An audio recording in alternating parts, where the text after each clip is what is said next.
Graça e paz a todos.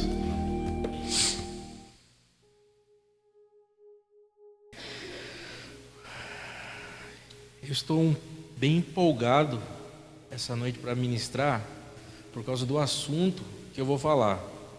E eu queria muito que você abrisse seu coração, porque às vezes pode ser que não seja um assunto muito fácil e uma mensagem não muito comum num domingo à noite. Mas é sobre o que Deus está fazendo. Se o Eliseu não me convidasse para ministrar aqui hoje, eu ia ter que fazer uma live, alguma coisa para registrar essa palavra hoje. Hoje é um dia muito interessante, queridos. Eu quero falar um pouco sobre o plano de Deus, o que está acontecendo, que dia é hoje e o que será os próximos dias. E o que Deus quer de nós em relação a isso. Amém? Amém? Porque se Deus está fazendo algo e a agenda de Deus está acontecendo, Deus quer uma posição nossa. Ele disse em Oséias capítulo 2, versículo 21, os céus responderá à terra e a terra responderá aos céus. Os céus respondem à terra, mas os céus também querem uma resposta da terra. Amém? Então eu quero falar sobre o que Deus está fazendo, mas a nossa posição diante disso. E é isso que eu quero chegar no final do culto, nesse lugar, onde a gente entenda e a gente se renda. Amém? Eu quero falar hoje, o tema da mensagem talvez seria: esperar é progredir. Amém? Porque hoje é um dia especial. Hoje, queridos, é um dia onde o ano judeu, hoje às 6 horas da tarde, virou o ano 5783. E o que isso significa para nós? Não sei se você sabe, mas Deus tem uma agenda. Deus está cumprindo uma agenda. E a mudança desse ciclo, né? Essa festa se chama Rosh Hashanah, que significa cabeça do ano. É o ano novo judaico. Sabe o que nós fazemos no dia 31 de dezembro para o dia 1º? O judeu está fazendo hoje. E como que começa isso para eles? Eles começam um ajuntamento e começam a pensar em arrependimento. Então, só para você saber e se você se situar, hoje é essa virada do ano. No dia 5 de outubro é o Yom Kippur, que é uma festa muito importante também judaica, que é a festa do arrependimento. É o dia em que a nação se reúne para se arrepender. Eles começam o ano se arrependendo. Sabe por que um judeu pensa assim? Porque eles entendem que o arrependimento pode mudar um destino. Eu não sei o que você está passando e como estão as coisas, mas eu quero dizer para você: se nós nos arrependermos, não só pelo que eu faço, mas como igreja, como nação, como cidade, nós podemos mudar o próximo ano. Muitas coisas, juízos que poderiam vir sobre nós, são cancelados. O judeu entende isso. E a próxima festa, que é uma das 3 festas mais importantes, que esse é o calendário de Deus, é primeiro a Páscoa, né? Nosso ano Páscoa, depois Pentecostes e agora Tabernáculos. E por que nós... mas pastor, você é judaizante? Não sou, antes que alguém comece a achar que eu não sou. Mas as festas não são dos judeus. Quando o Senhor colocou as festas, Ele disse: essas são as minhas festas. Então o Senhor leva a sério a isso. É tanto que no reino milenar, quando o Cristo voltar, nós vamos celebrar elas. Um dia nós vamos subir para Israel, nós vamos estar aqui em Capão Bonito, no reino de Cristo. Nós vamos ter que marchar para Israel, Eliseu, porque Jesus estará celebrando essa festa. E o que significa essa festa? Festa das cabanas, né? Tabernáculos é a festa das cabanas. Durante 7 dias, eles saem das casas deles, montam uma cabana com folhas e tal, como o Senhor decretou lá em Levítico, e eles moram durante 7 dias nessas cabanas. E isso marca um tempo. Essa festa das cabanas, são dias onde, nesse período, desde hoje até Tabernáculos, são dias em que Deus está mudando os ciclos. Estações estão sendo mudadas. Deus está mudando algumas coisas no mundo. Amém? Eu quero que você preste atenção nisso. Nos próximos dias, algumas coisas vão mudar na sua vida, porque Deus está mudando coisas no mundo. A festa das cabanas, então, são dias de mudanças, dias de calcular, dias que você para dessa vida apressada, dessa corrida que nós estamos vivendo, onde você dá um passo para trás e você olha para trás e vê como eu cheguei até aqui, o que aconteceu até aqui e como eu vou progredir. Queridos, nós estamos vivendo, nós somos a geração muito apressada. Quem tem a sensação aqui e fala, nossa, parece que o dia está corrido e... É só eu? Né? Não dá a impressão que parecia que precisava ter umas 36 horas o dia para a gente fazer o que a gente precisa fazer? Aí você chega e para no final do dia e fala, caramba, não deu tempo de fazer nada. Sim ou não? O dia ainda tem 24 horas. É a nossa vida que está apressada. Nós estamos vivendo uma geração onde todo mundo corre, onde todo mundo está correndo, mas a minha pergunta é, será que todos sabem o caminho? Será que todos sabem para onde estão indo? Talvez nessa correria louca a gente não pode perder o prumo, e por isso uma vez por ano o Senhor para o seu povo e fala, vão para Cabanas, recalculem a rota e veja, será que vocês vão chegar? Paulo diz isso, examinai a vós mesmos. São dias onde nós precisamos parar e recalcular algumas coisas. Essa agitação e essa loucura na nossa vida, queridos, às vezes nós não estamos nos alimentando.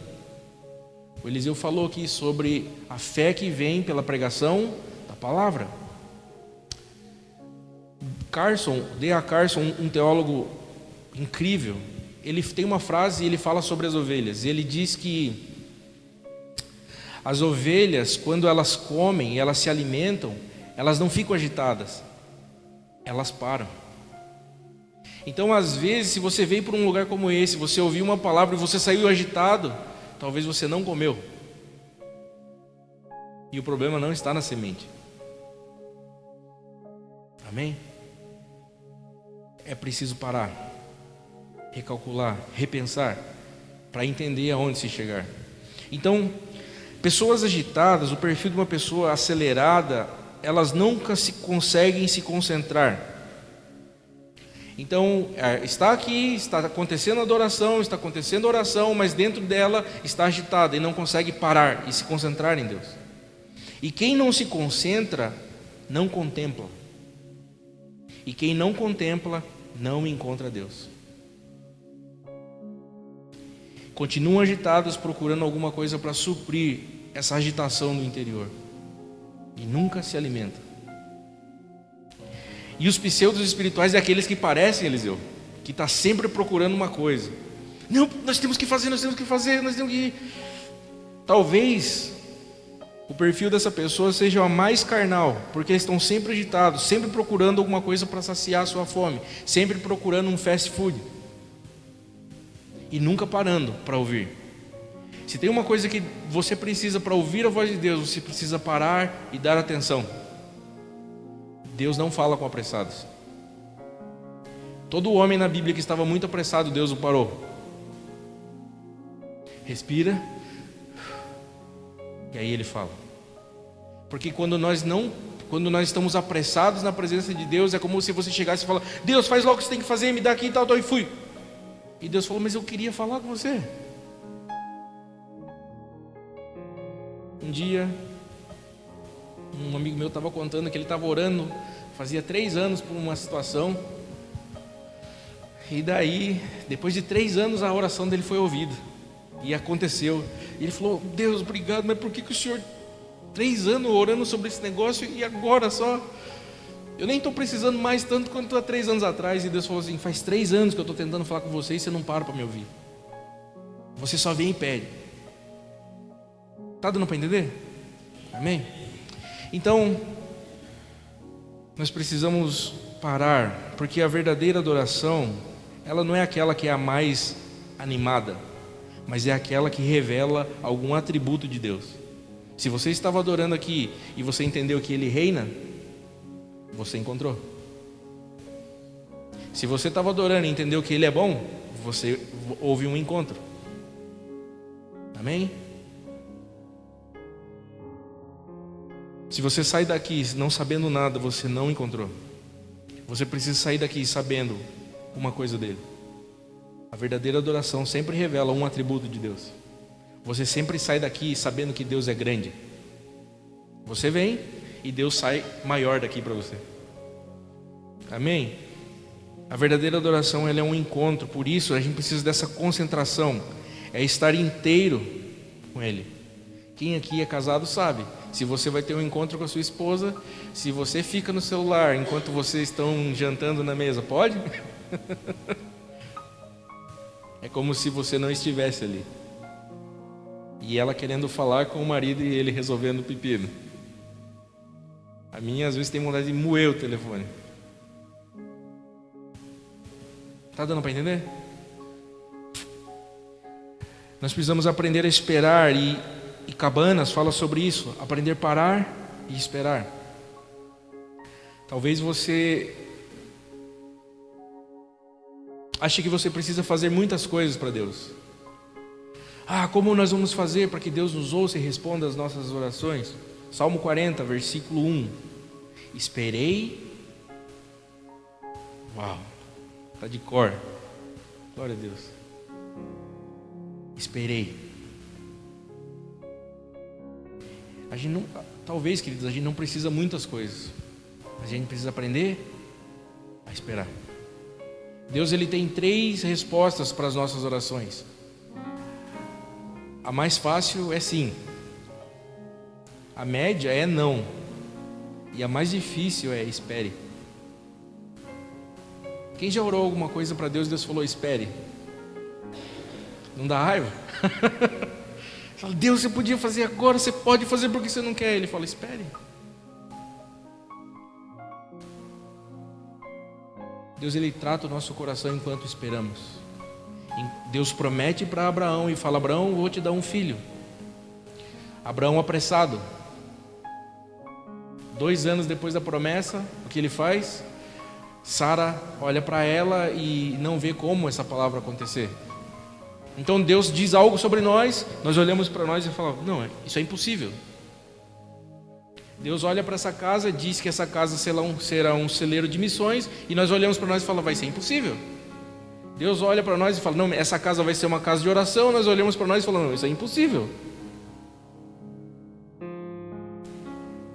E aí Sara tem a brilhante ideia, Abraão, Agar é minha escrava, tudo que é dela é meu. Se você deitar com ela, o filho dela vai ser meu, vai ser nosso. Ajudamos Deus, está resolvido. Abraão cai nessa conversa, tem o filho. Quase 25 anos depois, mais ou menos, Isaac é pedido por Deus. Lembra em Gênesis 22 quando Deus pede? Não sei se você já analisou isso lá, mas Deus fala assim, Abraão, pega o teu filho, o teu único filho. Mas Ismael, Deus não reconhece Ismael como filho, porque Ismael é um filho de Abraão, não o filho da promessa. E tudo que nós fazemos com a nossa mão, Deus não reconhece. O que Abraão precisou aprender nesse período de 25 anos? Esperar. Deus, ele cumpre tudo aquilo. Olha aqui, queridos, presta atenção aqui. Tudo aquilo que Deus nos disse que daria, que faria, ele vai fazer. Nenhuma palavra de Deus vai cair por terra. Tudo que ele disse, ele fará. Mas no tempo dele e do jeito dele. Amém? Enquanto isso, nós precisamos treinar o nosso coração, e quando nós observamos as festas, nós estamos pensando e colocando o nosso coração no lugar que deveria estar. Então nós precisamos aprender a esperar. Uma pessoa apressada, ela não consegue parar a esperar. Isso é um desafio para o impaciente. A geração impaciente, quando se fala para ela, a minha geração, eu tenho 35, a minha geração já é uma geração chamada geração miojo, que quer tudo em 3 minutos. A geração que está vindo agora, queridos, Eliseu, você gosta de música, você pegou a época ainda, né, dos CDs. Quando o pessoal lançava o CD, fita, Meu Deus. Quem pegou a época do disco ainda? Então, ó, queridos, lançava um disco, música de um lado do outro, 30, 40 minutos de música. CD, mesma coisa, 10, 15 músicas. Nós estamos numa geração do TikTok de música de 30 segundos. Introdução de música, eu estava falando com um produtor musical, 30 segundos para começar uma música, uma introdução já é muito. É o clique e começa, porque vocês estão perdendo tempo. É assim que essa geração está vendo música hoje em dia. Então, a minha geração já era a geração 3 minutos, agora nós estamos na geração 30 segundos. Agora eu falo para você, nós vamos pregar o Evangelho. Daqui a pouco tempo nós vamos ver esse lugar cheio de jovens. Amém? Cheio de jovens, sentado até para o chão, que não vai ter espaço. Esses jovens impacientes vão estar aqui no nosso meio. E eles são a geração que não consegue esperar 30 segundos. Qual é o desafio? Ensinarmos eles a irem para Cabanas. Amém? Amém? Eu estou falando tudo isso, não pedi para você abrir a Bíblia, né? Você pensa, nossa, não vai, vou pregar assim. Abra comigo em 1 Samuel capítulo 13. Tudo isso aqui foi uma introdução para o que eu quero falar. Mas a palavra vai ser não vai ser tão longa quanto essa introdução, não.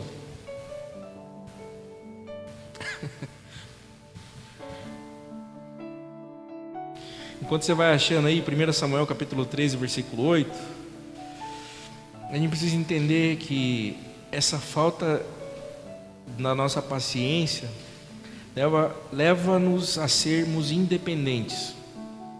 E quando nós somos pessoas independentes, nós somos vulneráveis à queda. Então, ser independente é você assumir uma responsabilidade que você não é capaz de cumprir. Então, quando você faz as coisas sozinho, você cria um mundo onde Deus não habita, porque Deus não responde às ações da nossa mão, mas Ele responde aquilo que Ele está fazendo. Amém? 1 Samuel capítulo 13.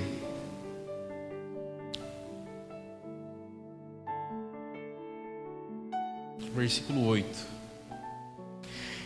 Quero falar um pouquinho sobre Saul, né? E é impossível uma pessoa apressada viver na dependência de Deus. E aqui nesse texto a gente vai ver isso. 1 Samuel capítulo 13, versículo 8, a minha versão diz assim: Então ele esperou 7 dias, de acordo com o que Samuel havia determinado. Mas quando viu que Samuel não chegava a Gilgal, o exército deixou Saul e se dispersou. Então Saul disse: Trazei-me aqui um holocausto e ofertas pacíficas. E ele mesmo ofereceu. E mal havia acabado de oferecer o holocausto, Samuel chegou e Saul foi até ele e o cumprimentou. Então Samuel perguntou: Que fizestes? E Saul respondeu: Vi que o exército estava me abandonando e se dispersando, e que tu não chegavas no tempo determinado, e que os filisteus já estavam reunidos em Micás.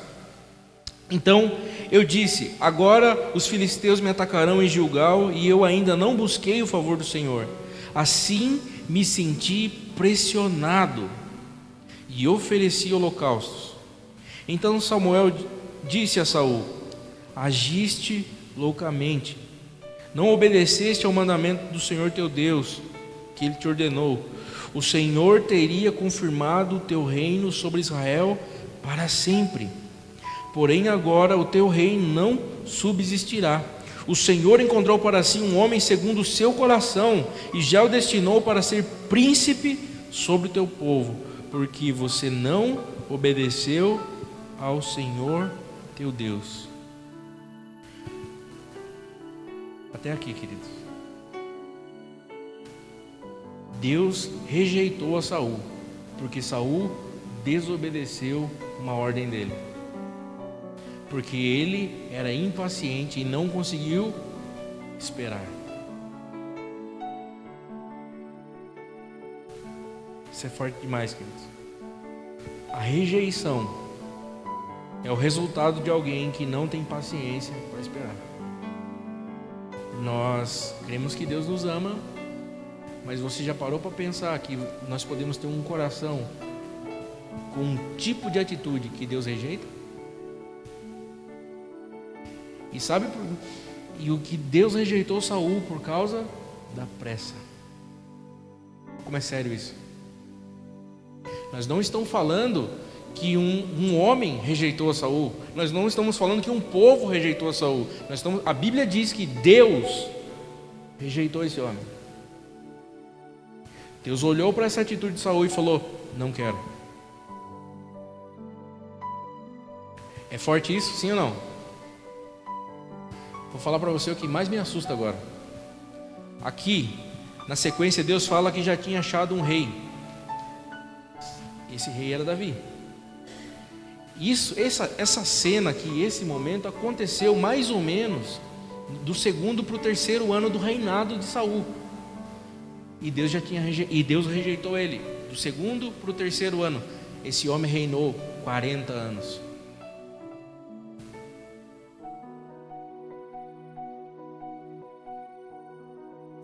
Pode ser que na nação brasileira existam muitos líderes que estão ainda em seus cargos, mas já tenham sido rejeitados por Deus há muito tempo.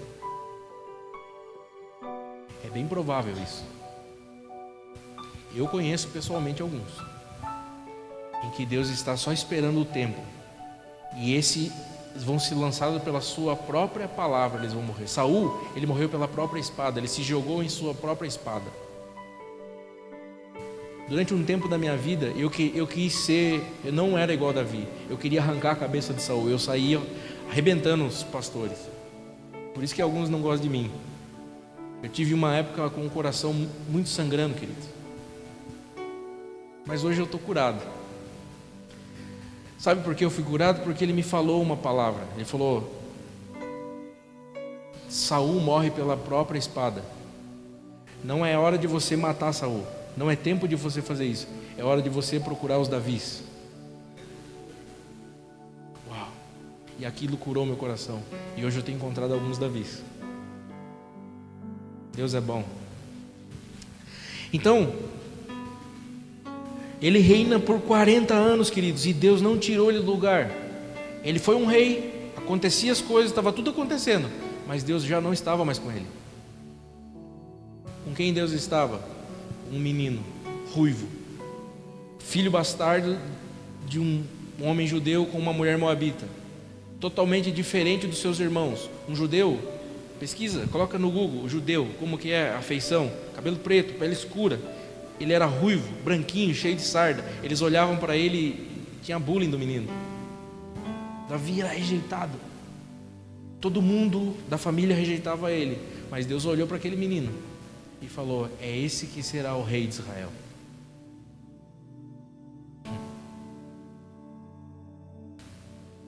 Deus faz umas coisas bem esquisitas, né? E sabe qual o que me chama a atenção aqui em Davi também? Davi teve que esperar os 40 anos. E Davi sabia que Saul tinha sido rejeitado, porque o profeta foi à casa dele e falou: Deus escolheu um novo rei e é filho dessa casa, e Davi foi ungido. Gente, se fosse comigo isso, eu ia na cara de Saul e falar: já era, campeão, perdeu, playboy. Alguém faria isso? Ou você fala: não, Deus me escolheu, eu sou ungido, sou segundo o coração ainda. Davi não. Davi teve várias oportunidades de tomar o reino. As pessoas que estavam ao redor dele incitavam ele a tomar o reino. Todo mundo que estava à volta dele sabia: Davi, você é o rei, Saul não é mais, Deus não está com ele. E Davi falou: eu não vou tocar no ungido do Senhor. Que coração. Um dia Davi está lá no fundo de uma caverna. Saul vai lá fazer as suas necessidades, né? Ele está lá agachadinho e Davi corta um pedaço do manto dele. E a Bíblia diz que o coração de Davi pesou. Davi não tocou naquele homem. Davi não tentou mal contra aquele homem. Cortou um pedaço da veste. E a Bíblia diz que o coração desse menino pesou. Ele foi alguém que aprendeu a esperar. E quando nós olhamos para isso aqui, no versículo 14, queridos, olha como é sério esse pecado de Saul. Líderes, né, você que serve aqui na casa do Senhor, olha isso aqui, versículo 14 ele fala: porém, agora o teu reino não... Versículo 13, perdão. Então o Senhor disse a Saul: agiste loucamente, não obedecestes ao mandamento do Senhor teu Deus, que ele te ordenou. O Senhor teria confirmado o teu reino para sempre sobre Israel. Era para ser... Lembra daquele cego clamando: Jesus, filho de Davi? Era para ser Jesus, filho de Saul.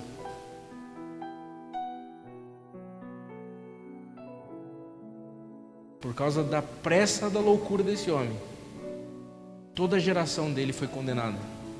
Ele foi tirado da história. O Senhor ia colocar o reino dele para sempre. Jesus veio da linhagem de Davi. Era para ser da linhagem de Saul. Por causa da loucura que esse homem fez e agir apressadamente, não conseguia esperar, Deus tirou dessa casa o reino. Queridos, muitas coisas a gente pode perder por causa de pressa. Muitas coisas os nossos filhos, netos podem perder por causa de pressa.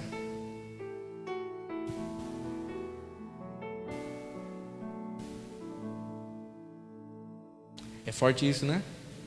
Então o apelo do Senhor para nós é: voltem para as cabanas, pegue o caminho de volta, pare um minuto, uma vez por ano, pare, repense a vida, coloque as coisas no lugar, reorganize, tire o pé do acelerador, se reencontre e corra de novo. Descanso, presta atenção nisso aqui, descanso é algo tão difícil para nós, ainda mais para nós que temos atividade na igreja. Descanso é uma coisa tão difícil na nossa cabeça, que Deus colocou como mandamento. Descansar para nós é algo tão difícil, que Deus coloca como mandamento para a gente cumprir, porque nós temos a inclinação de não querer parar.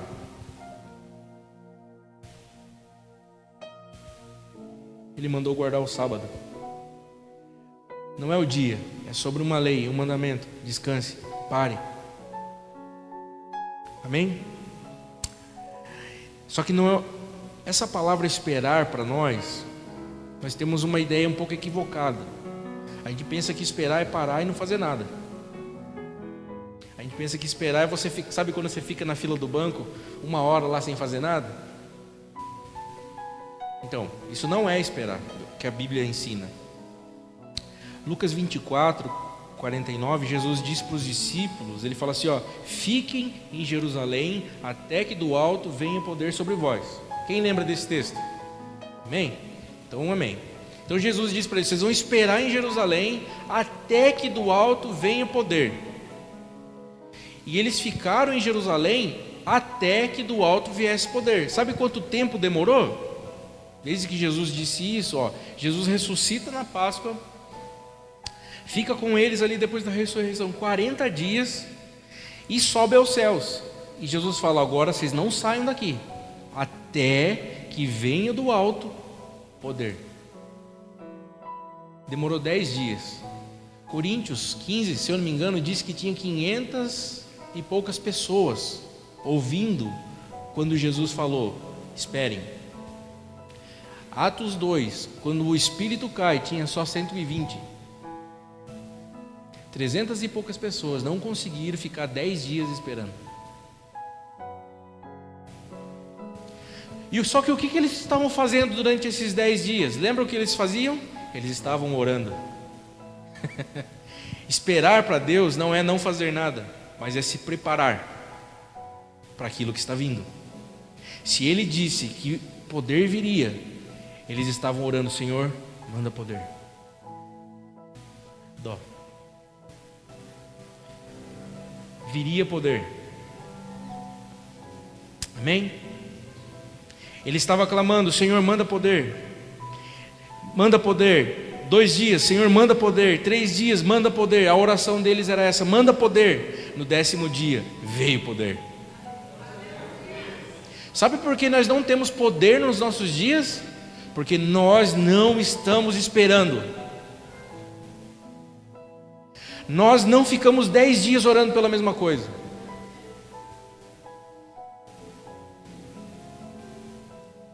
Se Deus disse que faria, nós vamos orar até acontecer. Agora, se nós estamos orando e Ele disse não, acabou. Agora, se Ele disse e vai acontecer, nós precisamos ter a mesma postura de Elias. Lembra quando ele vai, pede o holocausto, vamos oferecer sacrifício, e ele pega e joga água. Lembra disso? Quando vem fogo do céu e consome aquela oferta. Queridos, o que é mais provável? O fogo vencer a água ou a água apagar o fogo? Joga um balde d'água no fogo, o que acontece? Mas para ficar claro que era Deus que estava fazendo, o fogo consumiu a água. E aquilo que tinha de mais importante naqueles dias, o que estava faltando? Água. O que ele ofereceu? Aquilo que era mais sacrifício para eles. Por que ele teve certeza que choveria quando ele viu uma nuvem do tamanho da mão de um homem? Porque ele tinha oferecido água, e ele sabia que ele ia colher água. E Deus disse para ele: Elias, vai chover. E ele falou então, pela palavra do Senhor choverá. E a Bíblia diz, em Tiago, fala que ele orou por essa palavra. Ele não ficou o tempo ali sentado coçando a perna. Ele ficou orando: o Senhor disse que vai chover, choverá, Senhor, manda chuva. E daí ele fala: está vendo alguma coisa? Estou vendo uma nuvem do tamanho da mão de um homem. É o céu sinal que vai cair água. Pode ser pequeno, do tamanho da mão de um homem, mas é certeza que vai acontecer, porque havia um profeta esperando com uma palavra. A mesma palavra para espera. A mesma palavra para espera de Lucas 24, quando o Senhor diz para Marcos capítulo 3 sobre João Batista, que ele prepararia o caminho do Senhor. A mesma palavra para esperar. Então João Batista, como ele viveu a vida dele, ele entendeu Isaías 40, a palavra que está, a voz do que clama no deserto, diz: preparai o caminho do Senhor. O que ele entendeu? Foi para o deserto, porque a voz clamará de lá, até o dia em que chegou o tempo de essa voz clamar a Israel. Ele ficou 18 anos esperando o cumprimento de uma palavra. 18 anos no deserto, comendo mel silvestre, vestindo uma roupa diferente dos sacerdotes daquela época. E quando ele começa a ministrar, um batismo para arrependimento, para perdão dos pecados. Queridos, tinha o templo e os sacerdotes faziam ofertas de sacrifício para perdão dos pecados. O que João Batista estava dizendo? Deus não está mais nisso, um novo tempo está vindo. Mudou o tempo, mudou a estação, eu esperei, chegou o tempo. A palavra sobre esse tempo é: arrependei-vos, se batizem, morram. Porque no mundo novo de Deus, o homem caído não vive. O homem caído, o velho homem não consegue obedecer no mundo novo. Então por isso precisa morrer para nascer de novo. E a mensagem de João Batista foi tão atual, foi tão poderosa, que quando ele estava batizando, o púlpito dele era um rio. E quando ele estava batizando, de repente vem Jesus até João. E o Espírito veio sobre ele e fala: esse é o Cordeiro de Deus que tira o pecado do mundo. Eu esperei a minha vida inteira para te ver, cara. João Batista estava pronto. Não havia dúvidas nele. Lá na frente, quando ele duvidou e quando ele teve a sua crise de fé, é porque ele já estava perdendo a sua cabeça. Ele já estava tirando os olhos do Messias. E toda vez que nós tiramos os olhos do Messias, nós começamos a afundar. Lembra de Pedro sobre as águas? Fala que ele andou, mas ele olhou e viu o vento. E quando nós tiramos o olho de Jesus e começamos a olhar para o vento, nós começamos a afundar. Mas graças a Deus que Jesus está no barco. E com Cristo no barco tudo vai muito bem. Jesus levanta ele e fala: Pedro, sua fé ainda não está pronta. Venha. Um homem de pequena fé que andou sobre as águas. Eu queria ter pelo menos essa fé. E quando João Batista, ele assume essa palavra, ele assume isso, ele entende que esperar é se preparar para aquilo que está vindo. Esperar não é eu ficar uma vida ociosa, mas é eu entender que algo vai para acontecer, Deus está fazendo algo e eu preciso estar pronto para isso, porque Ele procura um tipo de gente. A mudança de tempo, a gente precisa entender que algumas coisas precisam mudar. Deus deu uma palavra para Noé, ele constrói a arca. O que salvou a família de Noé não foi a arca, foi o que Deus disse. Mas Eliseu, olha só, ele fica quase 100 anos naquela construção, fica uns dias sobre as águas. Quando baixa as águas e acabou o dilúvio, a arca já não prestava para mais nada. Ele teve que abandonar a palavra passada e entender que Deus estava fazendo algo novo agora.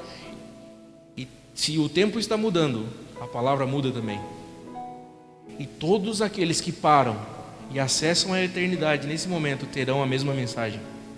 Aquilo que Deus está falando. Poder. Nós somos uma geração que carecemos de poder.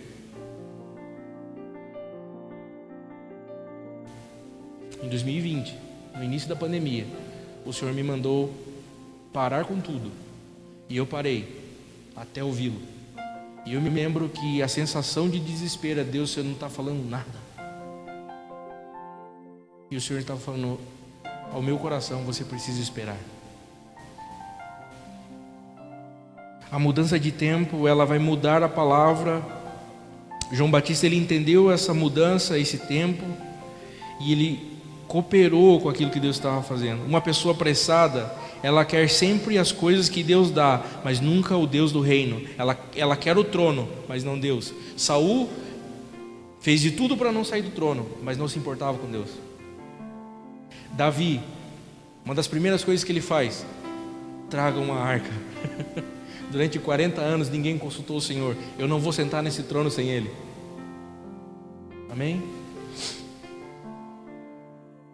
A pressa afeta a nossa relação com Deus. Marta e Maria. Marta apressada e Maria sentada aos pés de Jesus. Tem uma versão aramaica desse texto e fala que ela estava sentada, e o verbo que usa para falar sobre essa palavra é que ela estava sentada aos pés de Jesus sem pressa de ir embora.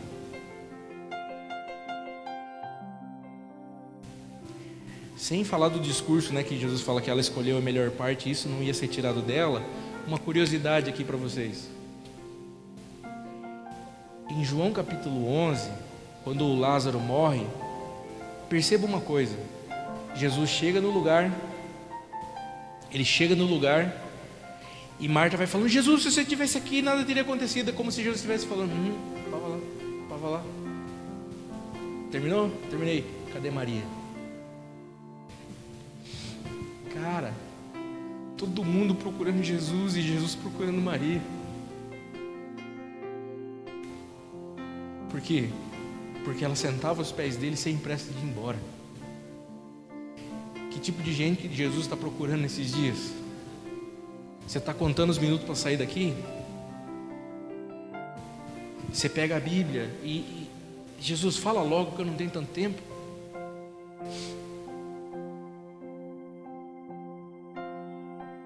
Vou para a reunião de oração, mas tomara que o Eliseu acabe logo. Tomara que não esteja mover nenhum, porque olha, estou com dor nas costas, eu quero ir embora. Eu só estou indo para marcar presença mesmo. Às vezes esse é o sentimento do nosso coração.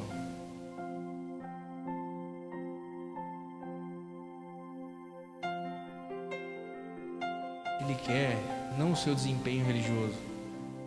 Ele quer uma vida com você. Ele quer uma vida.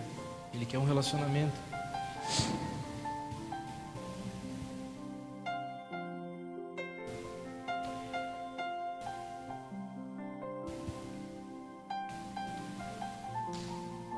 Todo mundo estava procurando Jesus e Jesus estava procurando apenas um tipo de pessoa: aqueles que sabem esperar e se preparam. Feche os teus olhos.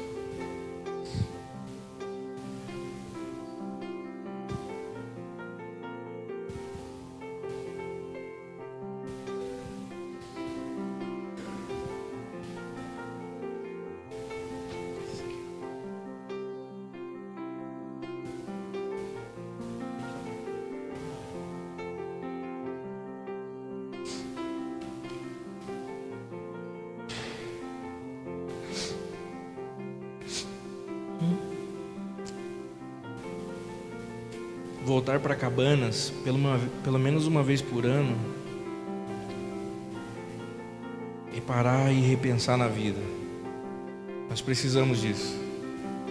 Que nesses dias você tenha essa coragem de olhar e medir, pesar o que está acontecendo e pensar: para onde eu estou indo? Para que toda essa correria? Será que a gente vai chegar?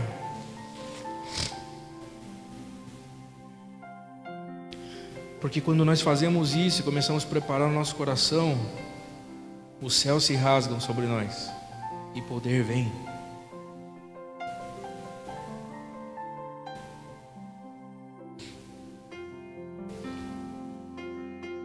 Se nós tivermos coragem de parar nesses dias, até que venha poder do alto, nós não vamos ver apenas uma igreja incendiada em Capão Bonito, um ministério incendiado. Nós vamos ver a nossa cidade incendiada. E isso toca o Brasil. E isso tocará as nações. Sagradas Missões, vamos encarnar essa mensagem, vamos esperar. Não é responsabilidade do Eliseu e da Jana, é nossa.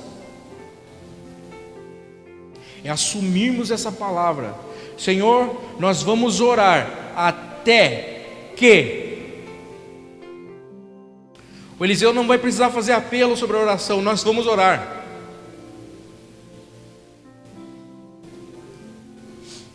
Senhor, nós oramos, derrama poder sobre esse lugar, Senhor. Que não sejam informações, mas rasgue o céu sobre nós.